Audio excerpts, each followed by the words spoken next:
السلام عليكم ورحمة الله وبركاته.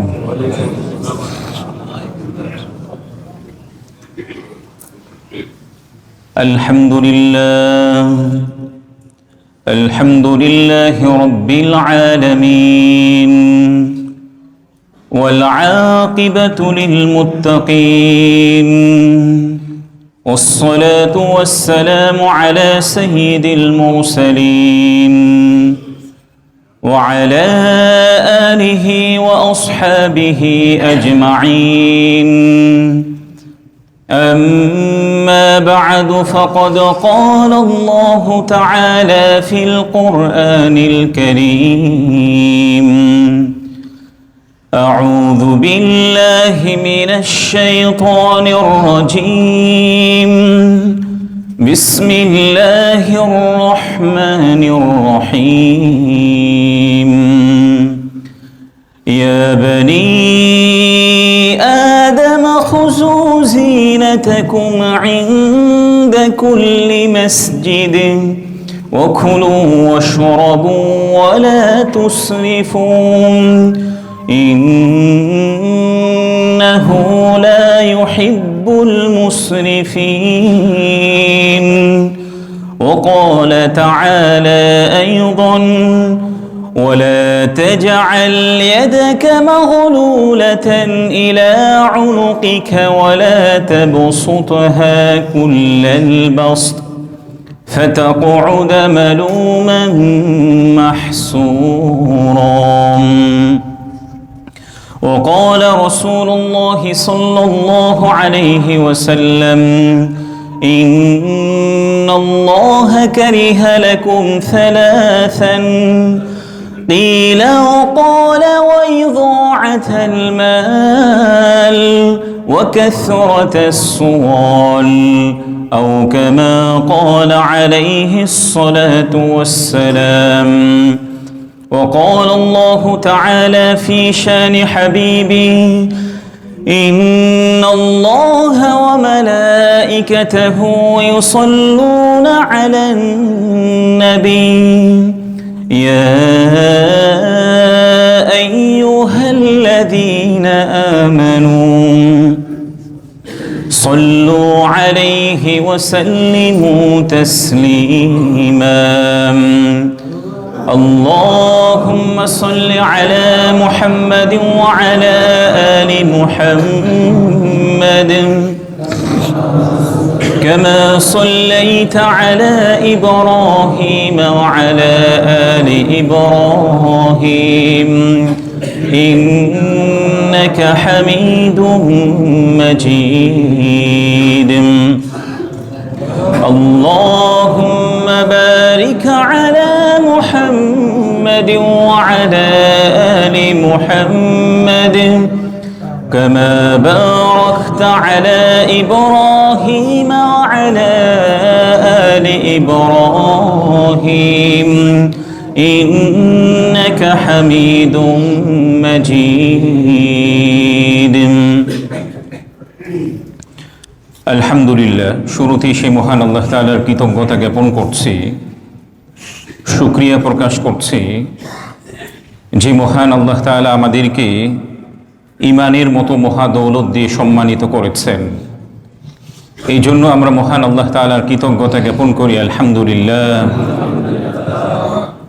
দরুদ ও সালাম পেশ করছি বিশ্ব মানবতার মুক্তির দূত, সকল নবীদের সর্বশ্রেষ্ঠ নবী এবং সর্বশেষ নবী, যার অসীম ত্যাগ, ভাষাতীত কোরবানি আর অফুরন্ত সাধনার বরকতে আমরা ইসলাম নামক একটি সুন্দর দিন পেয়েছি। এই জন্য আমরা সেই প্রিয়তম ব্যক্তির প্রতি দরুদ পড়ি, সাল্লাল্লাহু আলাইহি ওয়াসাল্লাম। সুস্থতা কামনা করছি যারা অসুস্থ থাকা সত্ত্বেও মসজিদে এসেছেন, কিংবা মসজিদে আসার প্রচণ্ড ইচ্ছে ছিল, অসুস্থতার কারণে বাসায় কিংবা হসপিটালে শায়িত আছেন। আমরা দোয়া করছি আল্লাহ রাব্বুল আলামিন যেন সকলকে পরিপূর্ণ সুস্থতা দান করেন। মাগফিরাত কামনা করছি আমাদের যে সকল মরহুম আত্মীয় স্বজন আল্লাহ তাআলার সান্নিধ্যে চলে গেছেন, বিশেষ করে আমাদের মা বাবা এবং শ্রদ্ধাভাজন শিক্ষকদের মধ্য থেকে যারা চলে গেছেন, আল্লাহ রাব্বুল আলামিন যেন সকলকে জান্নাতের সর্বোচ্চ মর্যাদা দান করেন। পরম শ্রদ্ধাভাজন মুরব্বীবৃন্দ এবং প্রিয় যুবক ভাইয়েরা, শুরুতেই আমি কোরআনুল কারীমের দুটি আয়াত তিলাওয়াত করেছি। একটি আয়াত সূরাতুল আরাফ থেকে, আর একটি আয়াত হচ্ছে সূরাতু বনী ইসরাঈল থেকে। রাসূলুল্লাহ সাল্লাল্লাহু আলাইহি ওয়াসাল্লামের অসংখ্য হাদিসগুলোর মধ্য থেকে একটি সহিহ হাদিস পাঠ করেছি। আল্লাহ রাব্বুল আলামিন আমাদেরকে যত নিয়ামত দিয়েছেন, আমাদের সুস্থতা, আমাদের অর্থ সম্পদ, আমাদের ব্রেন, সবগুলি আল্লাহ তাআলা পরীক্ষার জন্য দিয়েছেন। এমন নয় যে আল্লাহ তাআলা আমাদেরকে যে অর্থ সম্পদ দিয়েছেন, অর্থ সম্পদ দেওয়ার পাশাপাশি এগুলি ভোগের লাইসেন্সও দিয়েছেন, বিষয়টি এমন নয়। অথচ আল্লাহ তাআলা আমাদেরকে যত নিয়ামত দিয়েছেন, এগুলি বুঝে হোক কিংবা না বুঝে হোক, এই নিয়ামতগুলির আমরা অপচয় করি। কখনো কাজে, কখনো কথায়, কখনো জীবনের বিভিন্ন সময়ে। দেখেন, আমাদের সামাজিকভাবে আমরা যে প্রত্যেকটা ক্ষেত্রে বরকত থেকে বঞ্চিত হচ্ছি। কোরআন এবং হাদিসের ভাষ্য অনুযায়ী আল্লাহ তাআলা আমাদের উপরে বরকত বর্ষণ করেন। এই যে বরকত থেকে আমরা প্রতিনিয়ত বঞ্চিত হচ্ছি, এটার অন্যতম কারণ হচ্ছে আল্লাহ তাআলা আমাদেরকে যে নিয়ামতগুলি দিয়েছেন, এই নিয়ামতগুলির যথাযথ ব্যবহার আমরা করছি না, বরং প্রত্যেকটা নিয়ামতের ক্ষেত্রে আমরা অপচয় এবং অপব্যয় করছি। এই জন্য ইসলামের মধ্যে অপচয় এবং অপব্যয়কে একেবারেই নিষিদ্ধ ঘোষণা করা হয়েছে। ইসলামের মধ্যে অপচয় এবং অপব্যয়কে কি করা হয়েছে বলেন? নিষিদ্ধ ঘোষণা করা হয়েছে। ইসলামের মূল সৌন্দর্য হচ্ছে মধ্যম পন্থা অবলম্বন করা। ইসলামের মূল সৌন্দর্য কি বলেন? মধ্যম পন্থা অবলম্বন করা, প্রত্যেকটা ক্ষেত্রে মধ্যম পন্থা অবলম্বন করা। আমি যেখানে আছি, আমার কথাই হোক, কাজে হোক, মধ্যম পন্থা অবলম্বন করা। কিংবা আমি যাকে বন্ধু হিসাবে গ্রহণ করছি, বন্ধু হিসাবে গ্রহণ করার পরে স্বাভাবিকভাবে দেখবেন যে নিজের বন্ধুকে পারিবারিক থেকে শুরু করে নিজের ব্যক্তিগত সব কিছুই তার সম্মুখে উন্মোচন করে দেয়। অথচ এই বন্ধুই কয়েক বছর পরে আমার শত্রুতে পরিণত হয়। শত্রুতে পরিণত হওয়ার পরে কি হয়? দেখা যায় সে তো আগে থেকে আমার ব্যক্তিগত জীবন নিয়ে, আমার পারিবারিক জীবন নিয়ে তার সব কিছুই অবগত আছে, যার কারণে সে আমাকে প্রতিনিয়ত শত্রু হওয়ার পরে অপদস্থ করতে থাকে। এই জন্য বন্ধুত্বের একটা মাপকাঠিও প্রিয় নবীজি সাল্লাল্লাহু আলাইহি ওয়াসাল্লাম হাদিসের মধ্যে বলেছেন যে প্রত্যেকটা ক্ষেত্রে মধ্যম পন্থা অবলম্বন করা, কথাই হোক, কাজে হোক, প্রত্যেকটা ক্ষেত্রে মধ্যম পন্থা অবলম্বন করা। বন্ধুত্বের ক্ষেত্রেও যেন আমাদের অপচয় এবং অপব্যয় না হয়। কোরআনুল কারীমের মধ্যে অপচয় এবং অপব্যয় সম্পর্কে অনেকগুলি আয়াত আল্লাহ তাআলা অবতীর্ণ করেছেন। স্বাভাবিকভাবে দেখবেন কোরআনুল কারীমের মধ্যে আল্লাহ তাআলা যদি কোনো একটি বিষয়ে নিষিদ্ধ ঘোষণা করেন, তাহলে আমাদের মানার জন্য কি আরো আয়াতের প্রয়োজন, নাকি একটা আয়াতই এনাফ? একটা আয়াতই আমাদের জন্য যথেষ্ট। কিন্তু কোরআনুল কারীমের মধ্যে আল্লাহ তাআলা অপচয় এবং অপব্যয় যে ইসলামের মধ্যে নিষিদ্ধ, এটি অনেকগুলি আয়াতের মধ্যে আল্লাহ তাআলা বলেছেন। কেন বলেছেন? এটার গুরুত্ব বুঝাতে গিয়ে আল্লাহ তাআলা মাঝে মাঝেই আমাদেরকে তিনি সতর্ক করেছেন। কোরআনুল কারীমের সূরাতুল আরাফের 31 নম্বর আয়াতের মধ্যে আল্লাহ তাআলা বলেছেন, ইয়া বনী আদম খুযু যিনাতাকুম ইনদা কুল্লি মাসজিদ ওয়া কুলু ওয়াশরাবু ওয়া লা তুসরিফু ইন্নাহু লা ইউহিব্বুল মুসরিফিন। আল্লাহ তাআলা বলেছেন, হে বনি আদম, তোমরা যখন মসজিদে আসবে, মসজিদে আসার সময় তোমাদের নিজেদের যে পোশাক আছে এই পোশাকের সৌন্দর্যতা তোমরা অবলম্বন করবে। এই আয়াতের মধ্যে আল্লাহ তাআলা বলেছেন মসজিদে আসার সময় আমাদের যে পোশাক আছে, বেশভূষা আছে, এটার ক্ষেত্রে আমরা কি অবলম্বন করব? সৌন্দর্যতা অবলম্বন করব। এটার অর্থ হচ্ছে আমি যখনই মসজিদে আসব, আমার বাসায় যতগুলি আমার সুন্দর কাপড় আছে এর থেকে সবচেয়ে সুন্দর কাপড়টি পরে আমি মসজিদে আসার চেষ্টা করব। বাসায় যদি কোনো সুগন্ধি থাকে, হাদিসের ভাষ্য অনুযায়ী বাসায় যদি কোনো সুগন্ধি থাকে, এই সুগন্ধিটাকে ইউজ করেও প্রিয় নবীজি সাল্লাল্লাহু আলাইহি ওয়াসাল্লাম মসজিদে আসার জন্য উৎসাহিত করেছেন।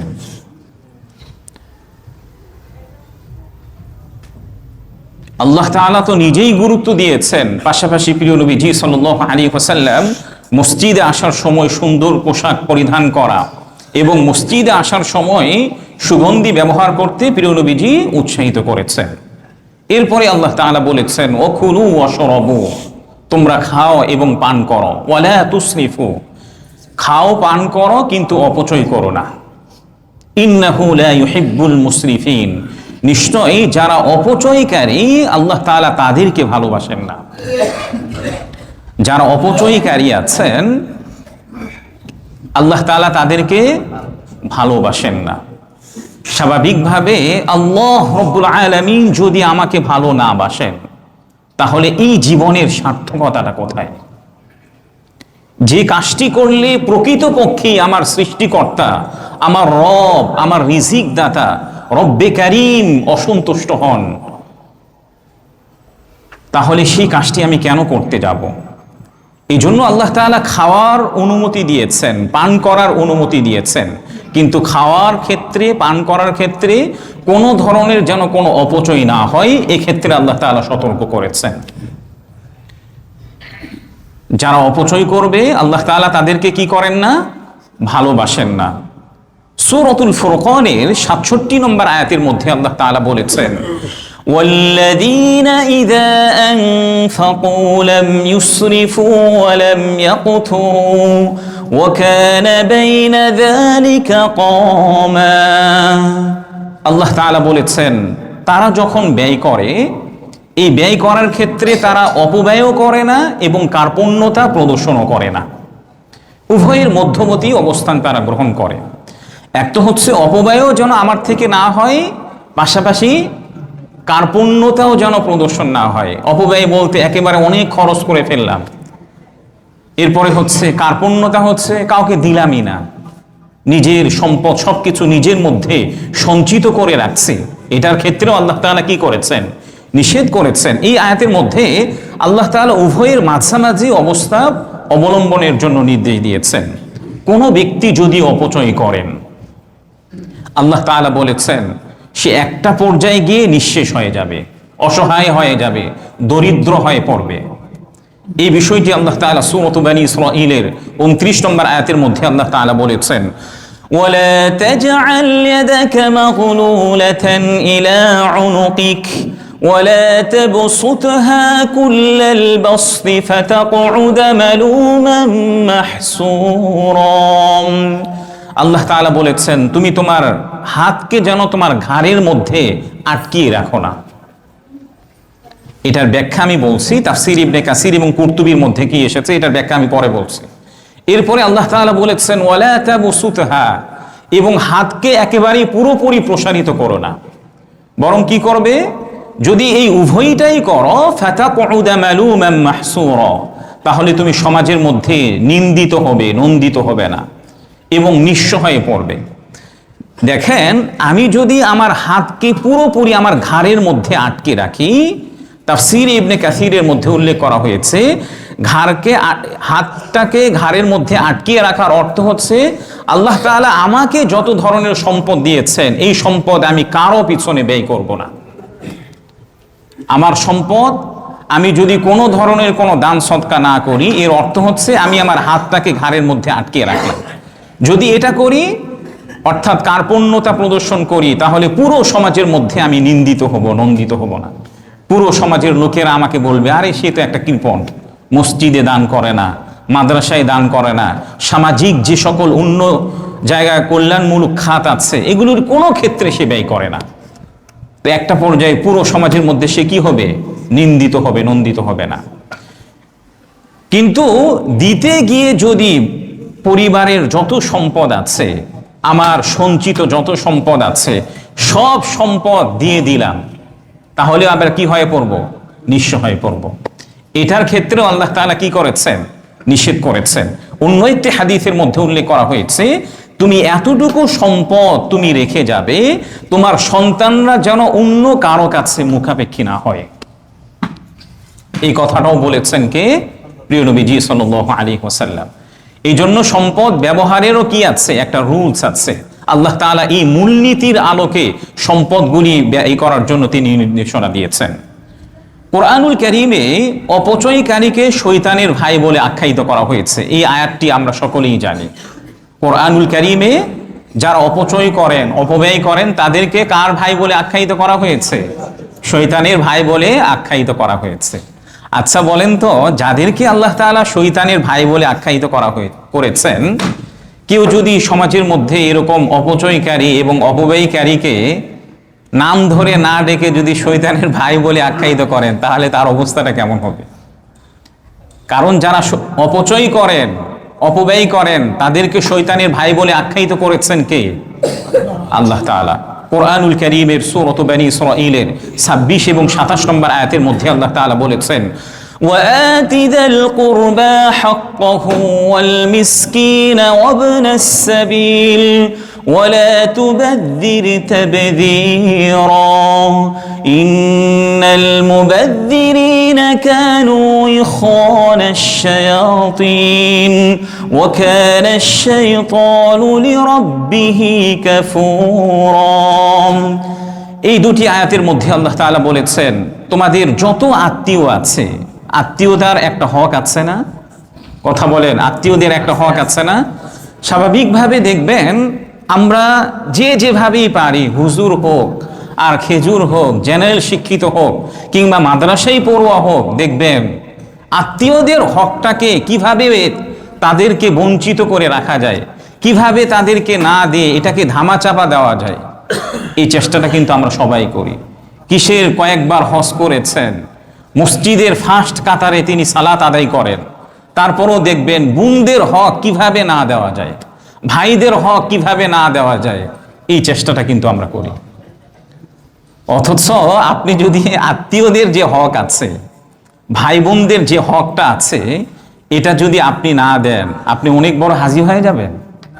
হয়তো সামাজিকভাবে আপনার একটা অনেক স্ট্যাটাস তৈরি হয়ে গিয়েছে, কিন্তু আল্লাহ তাআলার খাতায় কি আপনি অন্যের হক বিনষ্টকারী ব্যক্তি হিসাবে পরিচিত থাকবেন। বোনদের হক নষ্ট করছেন, ভাইদের হক নষ্ট করছেন, কিংবা অন্যান্য আত্মীয় যারা আছে তাদের হকগুলি আপনি নষ্ট করছেন। সামাজিকভাবে আপনার অনেক সম্মান হতে পারে, কিছু সম্পদ আপনি নিজের কাছে অন্যায়ভাবে নিয়ে অনেক ধনী হয়ে গেলেন, সামাজিকভাবে আপনার সম্মান হলেও আল্লাহ তাআলার খাতায় কিন্তু আপনি সম্মানিত ব্যক্তি হিসাবে গণ্য হবেন না। এই জন্য প্রিয় ভাইয়েরা, খুবই সতর্কতা অবলম্বন করা দরকার। এই আয়াতের মধ্যে আল্লাহ তাআলা বলেছেন, আত্মীয়দের যে হক আছে এই হকগুলি দিয়ে দাও। মিসকিন যারা আছে, মুসাফির যারা আছে, তাদের হকগুলি দিয়ে দাও। ওয়ালা তুবাদ্দির তাবদীরা, কিন্তু কোনোভাবেই অপচয় করো না। এরপরে আল্লাহ তাআলা বলেছেন, ইন্নাল মুবাদ্দিরিনা কানু ইখওয়ানাশ শায়াতিন, নিশ্চয়ই যারা অপচয়কারী তারা হচ্ছেন শয়তানের ভাই। সুবহানাল্লাহ বলেন, আস্তাগফিরুল্লাহ, লা হাওলা ওয়ালা। শয়তানের ভাই হিসাবে কি সুবহানাল্লাহ বলা যাবে? এখানে কি বলতে হবে? নাউযুবিল্লাহ, আস্তাগফিরুল্লাহ বলতে হবে। তো আমরা কেউই কি হতে চায় না? শয়তানের ভাই হতে চায় না। শয়তানের ভাই কেউ হতে চান? কেউ হতে চায় না। আল্লাহ তাআলা আমাদেরকে শয়তানের ভাই হওয়া থেকে বেঁচে থাকার তৌফিক দান করেন। আয়াতের শেষাংশে আল্লাহ তাআলা বলেছেন, ওয়া কানা আশ-শাইতানু লিরাব্বিহি কাফুরা, আর শয়তান তো তার রবের প্রতি অকৃতজ্ঞ। শয়তান তার রবের প্রতি কি? অকৃতজ্ঞ। এই হলো অপচয়ের পরিণাম। এই যে দেখেন, আসলে ধন সম্পদ আল্লাহ তাআলার একটা বিশেষ নিয়ামত। আল্লাহ তাআলা যে আমাদেরকে ধন সম্পদ দিয়েছেন, এটা আল্লাহ তাআলার পক্ষ থেকে কি আমাদের জন্য স্পেশালি একটি নিয়ামত। এই ধন সম্পদটা কিন্তু তিনি সবাইকে সমানভাবে দেন না। সমাজের সবাই কোটিপতি কিংবা সবাই একই স্ট্যাটাসে, এক একজনকে আল্লাহ তাআলা এক একভাবে রেখেছেন, এক একভাবে নিয়ামত দিয়েছেন। কাউকে বেশি দিয়েছেন, কাউকে কম দিয়েছেন। এই যে ব্যবস্থাপনাটা, এত সুন্দর এবং সূক্ষ্ম ব্যবস্থাপনাটা কে করেছেন? আল্লাহ তাআলা। এর মধ্যেও আল্লাহ তাআলার অনেক বড় রহস্য আছে। এই যে দেখেন, সমাজের মধ্যে এক একজনকে এক একটা রুচি দিয়েছেন। সমাজের মধ্যে এক একজন ব্যক্তির মধ্যে কি দিয়েছেন? এক একটা রুচি দিয়েছেন। কেউ ব্যবসা বাণিজ্য করাটাকে পছন্দ করেন, কারো মধ্যে আল্লাহ তাআলা রুচি দিয়েছেন সে চাকরি করতে পছন্দ করে। কেউ দেখবেন যে কাপড়ের ব্যবসাটা তার কাছে একটু ইজি লাগে, কিন্তু রুচিটা দিয়েছেন কে? আল্লাহ তাআলা। কারো কাছে স্বর্ণের ব্যবসা করাটাকে একটু ভালো মনে হয়, তার কাছে সহজ লাগে, এই রুচিটাও দিয়েছেন কে? আল্লাহ তাআলা। কাউকে আল্লাহ তাআলা অন্য রুচি দিয়েছেন যে আমি এই কাজটা করি, দেখবেন যে ওই কাজের মধ্যেই তার একটা ভালোবাসা আল্লাহ তাআলা তৈরি করে দিয়েছেন। এই যে সূক্ষ্ম বিষয়ে আল্লাহ তাআলা যদি এমন না করতেন, সবাই যদি একটা জিনিস পছন্দ করত, সবার রুচি অভিরুচি হচ্ছে সবাই ব্যবসা বাণিজ্য করবে, তাহলে সমাজের মধ্যে যে চাকরির যে ক্ষেত্রগুলি আছে, সেক্টরগুলি আছে, এগুলি আর চলতো না। কিন্তু দেখেন, আল্লাহ তাআলা এক একজনের মধ্যে এক একটা রুচি অভিরুচি দিয়েছেন। সুবহানাল্লাহ বলেন। এই রুচি অভিরুচিটাও দিয়েছেন কে? আল্লাহ তাআলা। যদি এমন ব্যবস্থাপনাটা না হতো, আল্লাহ তাআলা যদি এক একজনকে এক একটা রুচি অভিরুচি না দিতেন, তাহলে পুরো দুনিয়ার ব্যবস্থাপনাটা ভেঙে যেত। পুরো দুনিয়ার ব্যবস্থাপনাটা কি হয়ে যেত? ভেঙে যেত। এই বিষয়টি আল্লাহ তাআলা সূরাতুজ যুখরুফের ৩২ নম্বর আয়াতের মধ্যে আল্লাহ তাআলা বলেছেন, আহুম ইয়াকসিমুনা রাহমাত রাব্বিক নাহনু কসমনা বাইনাহুম মাঈশাতাহুম ফিল হায়াতিদ দুনিয়া ورفعنا بعضهم فوق بعض درجات ليتخذ بعضهم بعضا سخريا ورحمة ربك خير مما يجمعون।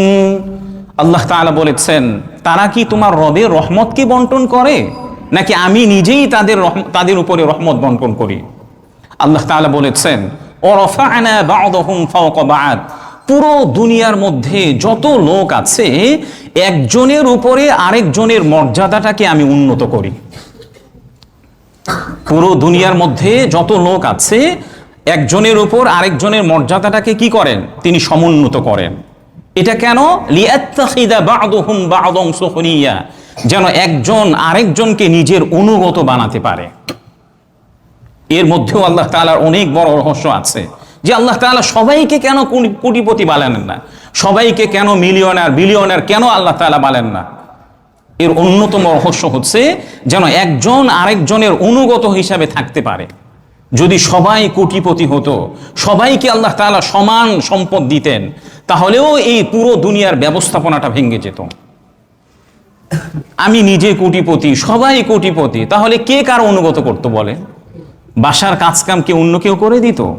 কিংবা আপনি যার কাছে কাপড়টা সেলাই করেন, কিংবা কেউ কোনো দোকানদার থাকতো, কেউ কোনো সেলসম্যান থাকতো? এত কষ্ট করে সারাদিন দোকানে থাকার কি দরকার? আমার নিজেরই তো অর্থ আছে। আল্লাহ তাআলা পুরো ব্যবস্থাপনাটাকে কত সুন্দরভাবে তৈরি করে দিয়েছেন, এগুলোর প্রতি আমাদের চিন্তা যায় না, যে পুরো দুনিয়ার ব্যবস্থাপনাটাকে আল্লাহ তাআলা যে এত সুন্দরভাবে সৃষ্টি করেছেন, কারো মধ্যে কোনো দ্বন্দ্ব নেই, কারো মধ্যে কোনো কন্দল নেই। আল্লাহ তাআলা এক একজনের মধ্যে এক একটা অভিরুচি দিয়েছেন, এক একজনের উপর এক একজনের মর্যাদাটাকে আল্লাহ তাআলা সমুন্নত করে দিয়েছেন। যদি এগুলি না থাকতো, পুরো দুনিয়ার ব্যবস্থাপনাটাই আল্লাহ তাআলা পুরো দুনিয়ার ব্যবস্থাপনাটাই ভেঙে যেত। অথচ আমরা এগুলি কোনোদিন কল্পনাও করি নাই। হাদিসের মধ্যে অপচয় এবং অপব্যয় সম্পর্কে কি এসেছে দেখুন।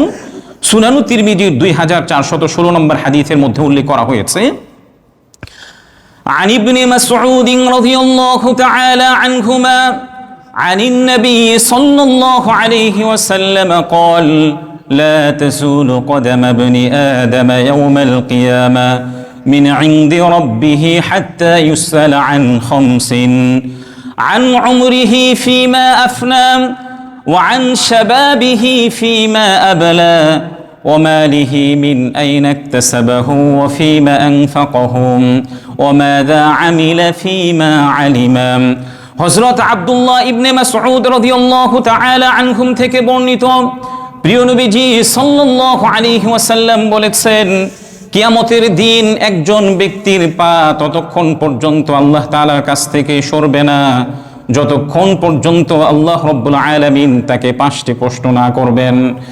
এক নম্বর প্রশ্ন হচ্ছে, পুরো জীবন সম্পর্কে আল্লাহ রাব্বুল আলামিন একজন ব্যক্তিকে প্রশ্ন করবেন। আল্লাহ রাব্বুল আলামিন তাকে জিজ্ঞেস করবেন, তোমাকে যে আমি পুরো লাইফটা দিলাম এই লাইফটাকে তুমি কিভাবে ব্যয় করেছো। দ্বিতীয় নম্বর প্রশ্ন হচ্ছে, একজন ব্যক্তির সবচেয়ে স্পেশাল টাইম হচ্ছে যৌবনের সময়টা, এই যৌবন সম্পর্কে আল্লাহ রাব্বুল আলামিন প্রশ্ন করবেন। আল্লাহ রাব্বুল আলামিন প্রশ্ন করবেন, আমি তোমাকে যে যৌবনকাল দিয়েছি এই যৌবনকালটাকে তুমি কিভাবে ব্যয় করেছো। তৃতীয় নম্বর প্রশ্ন হচ্ছে, আমি তোমাকে অগাধ ধন সম্পদ দিয়েছি, অঢেল ধন সম্পদ দিয়েছি, এই ধন সম্পদ তুমি কিভাবে উপার্জন করেছো। 4 নম্বর প্রশ্ন হচ্ছে, এই ধন সম্পদগুলি উপার্জন করার পরে এই ধন সম্পদগুলি কোন পথে ব্যয় করেছো। 5 নম্বর প্রশ্ন হচ্ছে, তুমি বিভিন্ন সময়ে কোরআন এবং হাদিসের কথাগুলি বিভিন্ন ইসলামিক স্কলারের মুখ থেকে শুনেছিলে, কোরআন এবং হাদিস চর্চা করে শুনেছিলে, কোরআন এবং হাদিসের উপরে তুমি কতটুকু আমল করেছো। এই হাদিসের মধ্যে 5টি বিষয়ের কথা আল্লাহ নবীজি সাল্লাল্লাহু আলাইহি ওয়াসাল্লাম বলেছেন যে একজন ব্যক্তির পা আল্লাহ তাআলার কাছ থেকে ততক্ষণ পর্যন্ত সরবে না যতক্ষণ পর্যন্ত তাকে কয়টি প্রশ্ন না করা হবে, 5টি প্রশ্ন না করা হবে। দেখেন অন্য একটি হাদিসের মধ্যে প্রিয় নবীজি সাল্লাল্লাহু আলাইহি ওয়াসাল্লাম বলেছেন, যেটি সহিহ বুখারীর 1477 নম্বর হাদিসের মধ্যে উল্লেখ করা হয়েছে, قال رسول الله صلى الله عليه وسلم إن الله كره لكم ثلاثا قيل وقال وإضاعة المال وكثرة السؤال। প্রিয় নবীজি সাল্লাল্লাহু আলাইহি ওয়াসাল্লাম বলেছেন, নিশ্চয় আল্লাহ রাব্বুল আলামিন 3টি জিনিসকে অপছন্দ করেন। এর মধ্য থেকে একটি হচ্ছে অপ্রয়োজনীয় প্রসঙ্গে আলোচনা করা এবং না জেনে আন্দাজে কথা বলাটাকে আল্লাহ রাব্বুল আলামিন অপছন্দ করেন। 2 নম্বর বিষয় হচ্ছে আল্লাহ রাব্বুল আলামিন একজন ব্যক্তির সম্পদ নষ্ট করা থেকে অপছন্দ করেন। কোন একজন ব্যক্তি অপচয় এবং অপব্যয় করছে, আল্লাহ রাব্বুল আলামিন এই জিনিসটিকে খুবই অপছন্দ করেন। 3 নম্বর বিষয় হচ্ছে ওয়াইযা কাসরাতাস সুআল, কোন ব্যক্তি যদি অনর্থক কাউকে প্রশ্ন করে, উত্তর জানা আছে তারপর ওই প্রশ্নটি আরেকজনের কাছে করলো, কিংবা এই উত্তর শোনার মধ্যে তার জীবনের কোনো উপকার নেই, এরকম প্রশ্নটাও হাদিসের পরিভাষায় অনর্থক প্রশ্ন বলে আখ্যায়িত করা হয়েছে। আর আল্লাহ রাব্বুল আলামিন এই অনর্থক প্রশ্ন করাটাকেও অপছন্দ করেন। এই হাদিসের মধ্যে 3টি বিষয়ের কথা উল্লেখ করা হয়েছে, যে বিষয়গুলি আল্লাহ তাআলা নিজে অপছন্দ করেন। এর মধ্য থেকে অন্যতম একটি বিষয় হচ্ছে সম্পদ নষ্ট করাটাকে পছন্দ করেন কে? আল্লাহ রাব্বুল আলামিন। দেখেন আমরা অনেক সময় ওযু করতে গিয়ে পানি অপচয় করি। অনেক সময় আমরা নিজেরা ভাবি ওযু করতে গিয়ে পানি অপচয়, এটা আবার কেন আল্লাহ তাআলা ধরবেন। এই বিষয়টি সুনানু তিরমিজির 2318 নম্বর হাদিসের মধ্যে উল্লেখ করা হয়েছে, আনা আব্দুল্লাহ ইবনে আমর রাদিয়াল্লাহু তাআলা আনহুম أن رسول الله صلى الله عليه وسلم مر بسعد وهو يتوضأ فقال ما هذا السراب فقال أفي الوضوء إسراف قال نعم وإن كنت على نهر جار। হযরত আব্দুল্লাহ ইবনে আমর রাদিয়াল্লাহু তাআলা আনহু থেকে বর্ণিত, একবার প্রিয় নবীজি সাল্লাল্লাহু আলাইহি ওয়াসাল্লাম হযরত সাআদ ইবনে আবি ওয়াক্কাস রাদিয়াল্লাহু তাআলা আনহুর পাশ দিয়ে যাচ্ছিলেন। হযরত সাআদ বিন আবি ওয়াক্কাস নিজে ওযু করছিলেন, কিন্তু ওযুর মধ্যে তিনি বেশি পানি খরচ করছিলেন।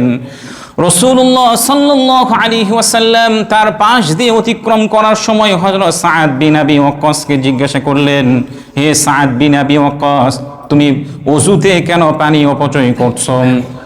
তখন হযরত সাদ বিন আবি ওয়াক্কাস রাদিয়াল্লাহু তাআলা আনহু বললেন, ইয়া রাসূলুল্লাহ, ওযুর মধ্যেও কি পানির অপচয় বলে গণ্য হবে?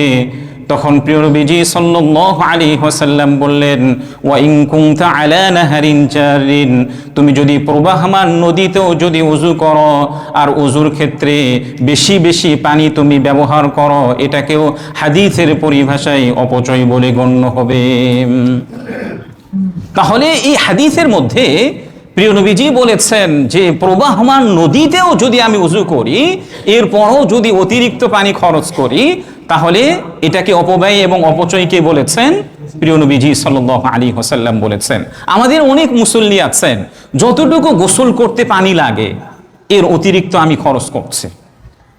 এক বালতির জায়গায় 2 বালতি 3 বালতি পানি ছেড়ে দেওয়া আছে, চলছে মনে করছে আরে আমি তো আমার বাসায় গোসল করছি, এক্ষেত্রে আবার অপচয় কিভাবে হতে পারে?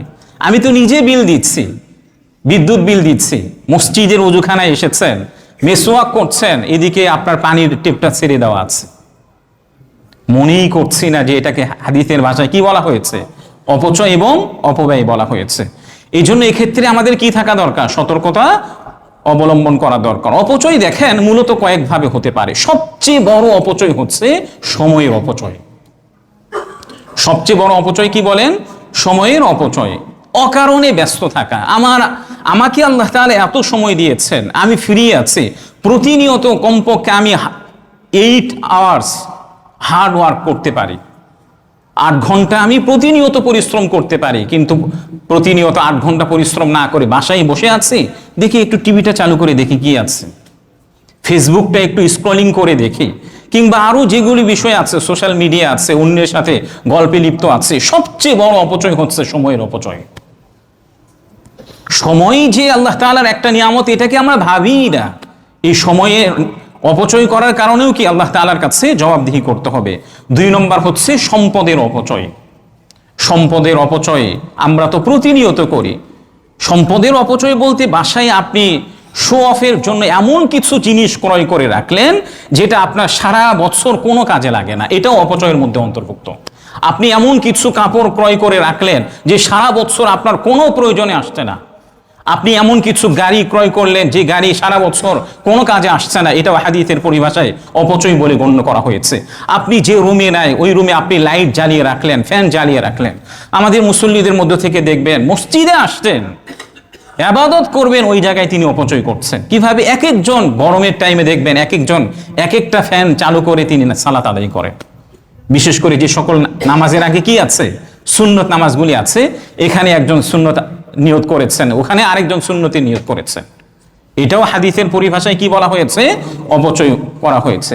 এই অপচয় করলে কি হবে? আমি একটা সময় আল্লাহ তাআলার নিয়ামতটাকে অবহেলা করার কারণে আল্লাহ তাআলা আমাকে অসহায় বানিয়ে ফেলবেন। হয়তো আমার মধ্যে এটা প্রভাব না পড়লেও আমার সন্তানের মধ্যে পড়বে, আমার সন্তানের মধ্যে প্রভাবটা না পড়লেও বাবার গুনাহ কিংবা দাদার গুনাহের কারণে নেক্সট জেনারেশনে এই অসহায় এবং দরিদ্র অবশ্যই হবে। কারণ এই কথাটি বলেছেন কে? আল্লাহ রাব্বুল আলামিন। এমনকি কোনো রাষ্ট্র যদি বিভিন্ন প্রজেক্ট প্ল্যান করেন, প্রজেক্টের প্ল্যান করতে গিয়ে এখানে অপচয় এবং অপব্যয় করেন, ওই রাষ্ট্র একটা সময় দরিদ্র হতে বাধ্য। কারণ এই কথাটি কে বলেছেন? আল্লাহ রাব্বুল আলামিন বলেছেন যে অপচয় এবং অপব্যয় করলে এটা কি হবে? একটা সময় সে অবশ্যই সে দরিদ্র হয়ে পড়বে। সামনে 31st নাইট আছে। আমাদের অনেক যুবক ভাইয়ারা, অনেক অভিভাবকরা চিন্তা করেছেন যে অনেক কিছু আতশবাজি, আরো কি আছে, ফানুস আছে, এগুলি এখন থেকেই তারা কিভাবে 31st নাইট সেলিব্রেট করবেন, উদযাপন করবেন, এই প্রিপারেশন নিয়ে আছে। অথচ এখানে যে অর্থ সম্পদ আমি ব্যয় করব, এই অর্থ সম্পদটা অপচয়ের অন্তর্ভুক্ত না? কথা বলেন, অর্থ সম্পদটা অপচয়ের অন্তর্ভুক্ত না? অবশ্যই অপচয়ের অন্তর্ভুক্ত। এই জন্য আমরা যারা অভিভাবক আছি আমাদেরকে কি থাকতে হবে? সতর্ক থাকতে হবে। এই 31st নাইট এটা কি মুসলিমদের কালচার নাকি বিধর্মীদের কালচার? বিধর্মীদের কালচার। তাহলে কেন তাদের কালচারটাকে আমরা নিজেদের হিসাবে গ্রহণ করব? মুসলিমদের যে সকল কালচারগুলি আছে এগুলিকে আমরা সেলিব্রেট এবং উদযাপন করার চেষ্টা করব। বিশেষ করে দেখবেন আমাদের সমাজের মধ্যে যারা একটু এলিট শ্রেণীর আছেন, নিজেকে খুব এলিট মনে করেন, কিংবা মুখোশধারী ভদ্র আছেন, হোটেলে খাবার খেতে গেছেন, বাসায় খাবার খেতে গেছেন, একটু এলিট প্রমাণ করার জন্য একটু খাবার আপনি রেখে দিলেন। নিজেকে মুখোশধারী ভদ্র, আমি তাদেরকে প্রকৃত ভদ্র বলছি না, এরা হলো মুখোশধারী ভদ্র। নিজেকে একটু এলিট প্রকাশ করার জন্য একটু খাবার আপনি রেখে দিলেন, এটা কোরআন এবং হাদিসের ভাষায় অপচয় এবং অপব্যয় বলে গণ্য করা হয়েছে। আপনি যদি এভাবে নিয়মতান্ত্রিক এবং কন্টিনিউ করতে থাকেন, আপনাকে আল্লাহ তাআলা অবশ্যই দরিদ্র বানাবেন। আপনি নিজে দরিদ্র না হলে আপনার সন্তানরা দরিদ্র হবে, আপনার গুনাহ আপনার সন্তানের উপরে বর্তাবে। এই জন্য প্রিয় ভাইয়েরা, খুবই সতর্কতা অবলম্বন করা দরকার। আল্লাহ তাআলা যে আমাকে এত নিয়ামত দিয়েছেন, এটার আমি কোনোভাবেই অপচয় করতে পারি না। বিশেষ করে দেখেন, আমরা যারা বুফেতে খাবার খেতে যাই, নাউযুবিল্লাহ, আস্তাগফিরুল্লাহ, সেখানে যে কি পরিমাণ খাবার অপচয় হয় এটা তো আমরা কল্পনাও করতে পারবো না। 1000 টাকা 2000 টাকা দিয়ে বুফেতে গিয়েছেন, টাকাটা তো উসুল করতে হবে। তো ভাই, আপনি উসুল কি নষ্ট করে করবেন? এমন মনোমানসিকতা কিভাবে আমার মধ্যে তৈরি হলো যে খাবার নষ্ট করে আমি আমার অর্থের উসুল করছি? নাউযুবিল্লাহ, আস্তাগফিরুল্লাহ। 3 নম্বর হচ্ছে সামর্থ্য এবং মেধার অপচয়। আল্লাহ তাআলা আমাকে যে সামর্থ্য দিয়েছেন, মেধা দিয়েছে, এটাকে সঠিক কাজে লাগানো, খারাপ এবং অবৈধ কাজে না লাগানো চাই। 4 নম্বর হচ্ছে সুযোগের অপচয়, সুযোগকে গুরুত্ব না দেওয়া, এটা হচ্ছে কি সুযোগের অপচয়। দেখেন, আমরা যদি আমাদের ছোট্ট সন্তানদেরকে ছোট্ট থেকেই তাদেরকে শিখায় যে দেখো বাবা, কোরআনের মধ্যে হাদিসের মধ্যে আল্লাহ তাআলা এবং রসুল নিজে অপচয় করাটাকে নিষেধ করেছেন, সন্তানরা কোথা থেকে শিখে জানেন? বাবা মা থেকে। হাদিসের মধ্যে সহিহ বুখারীর 1385 নম্বর সময় নেয়, এই জন্য আমি অর্থটা বলছি। নবীজি সাল্লাল্লাহু আলাইহি ওয়াসাল্লাম বলেছেন, প্রত্যেকটা নবজাতক সন্তান সে ইসলামের উপরেই জন্মগ্রহণ করেন। প্রত্যেকটা নবজাতক সন্তান কিসের উপরে জন্মগ্রহণ করেন? ইসলামের উপরে জন্মগ্রহণ করেন। পরবর্তীতে তার মা বাবা তাকে ইহুদি বানায়, খ্রিস্টান বানায়, অগ্নি পূজক বানায়। মা বাবার কালচার থেকে তারা ছোট্ট বাচ্চারা শিখে আসে। বাচ্চারা দেখবেন, মা বাবারা যেটা করে বাচ্চারা তাদেরকে সেই ফলো করার চেষ্টা করে। আপনি তাকে কথাই যতটুকু শিখাতে পারবেন, আপনার আচরণ থেকে একজন বাচ্চা তার থেকে বেশি শিখে। আপনি নিজে অপচয় করছেন, আপনার সন্তানরা তো অটোমেটিকলি আপনার থেকে অপচয় শিখছে। আল্লাহ তাআলা আমাদের সবাইকে যত ধরনের অপচয় আছে আবারও সতর্ক করছে। আমি মনে করছি আল্লাহ তাআলা আমাকে অনেক সম্পদ দিয়েছেন, আমি যদি অপচয় করি, অপব্যয় করি, আমার সম্পদ শেষ হবে না। আরে আল্লাহ তাআলা আপনাকে এমন একটা অসুস্থতা দিবেন, এক অসুস্থতায় আপনার কয়েক কোটি টাকা শেষ। আল্লাহ তাআলা আপনাকে এমন একটা গজব ফেলাতে পারেন যে এক গজবের মধ্যে আপনার কয়েক শত কোটি টাকার সম্পদ শেষ। কেন? আপনি অপচয় এবং অপব্যয় করেছেন। এই জন্য সম্পদের বড়াই কখনোই দেখানো যাবে না।